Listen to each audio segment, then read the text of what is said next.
भी मजबूरी से खड़े थे। इसके बाद हम सभी मुसाफिर उस बस में बैठ गए। बस चलने के बाद एक बार फिर से हल्की हल्की बूंदें पड़ना शुरू हो गई, लेकिन अच्छी बात यह थी कि तूफानी बारिश नहीं हो रही थी अब। खैर, इसके बाद जब 2 गांव गुजरे उसके बाद हमारे गांव की बारी थी। अब बस में भी कुछ ही लोग बचे हुए थे, मेरे अलावा भी 4-5 लोग और भी थे, लेकिन वो भी मेरे गांव आने से पहले ही उतर गए। अब सिर्फ बस में हम ही बचे थे, बस ड्राइवर और एक कंडक्टर और एक मैं। पूरी बस में हम सिर्फ 3 लोग थे।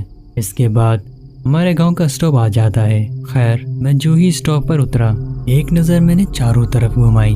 चारों तरफ खूब अंधेरा था।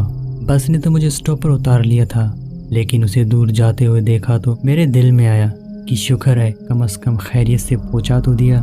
मैंने एक अंगड़ाई ली और अपना सफ़र शुरू किया कि चलो अब घर की तरफ चलते हैं, जाकर अपने माँ बाप से मिलता हूँ, दिल को सुकून आ जाएगा। उस टाइम पर मुझे नींद भी ज़ोरों की आई थी, लेकिन मैं जैसे ही कच्चे रास्ते की तरफ आ रहा था वहाँ पर बिल्कुल ही अंधेरा था। मैंने अपने मोबाइल की टॉर्च ऑन की और उसी के सहारे पे मैं आगे जा रहा था। आसपास से कुत्तों के रोने और भौंकने की आवाज़ आ रही थी, जो कि पूरे माहौल को बहुत ही ज़्यादा डरावना बना रही थी। ऐसा लग रहा था कि मेरे रास्ते में भूत, चुड़ैलें और बहुत सारे जिन खड़े हुए हैं। मेरा दिल बहुत ज़ोर ज़ोर से धड़क रहा था, क्योंकि मैंने सुना था कि गांव वाली जो बाहर की सड़क है ये बहुत ही ज़्यादा आसेबज़दा है, क्योंकि यहाँ पर बहुत ही पुराने कुछ ऐसे पेड़ हैं जिनके ऊपर जिन्नात रहती है। उस टाइम मैं बहुत ही घबरा गया था। मैं चुपचाप बस अपने रास्ते से जा रहा था, लेकिन तभी अचानक मुझे कुछ ऐसा महसूस हुआ जैसे कोई मेरे पीछे आ रहा था। लेकिन सच में मेरे पीछे कोई था जो मेरा पीछा कर रहा था। मैं पीछे से साफ कदमों की आवाज़ सुन रहा था, लेकिन एक बात मुझे समझ नहीं आ रही थी। लेकिन उस टाइम पर बस ने सिर्फ मुझे ही उतारा था, फिर ये मेरे पीछे आने वाला कौन था?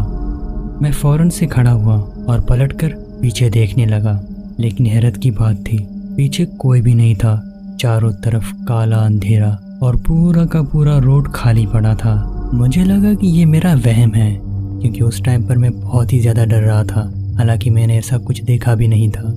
शायद मैं अपने ही कदमों की आवाज़ से डर गया हूँ। इसके बाद मैं फिर से चुपचाप चलने लगा। तभी अचानक अगले पल मुझे किसी औरत के रोने की आवाज़ आई।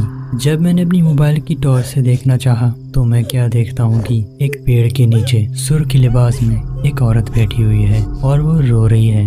मैं बहुत ही ज़्यादा डर गया। मैंने कहा कि ये कौन औरत है जो रात के इतने पहर रो रही है?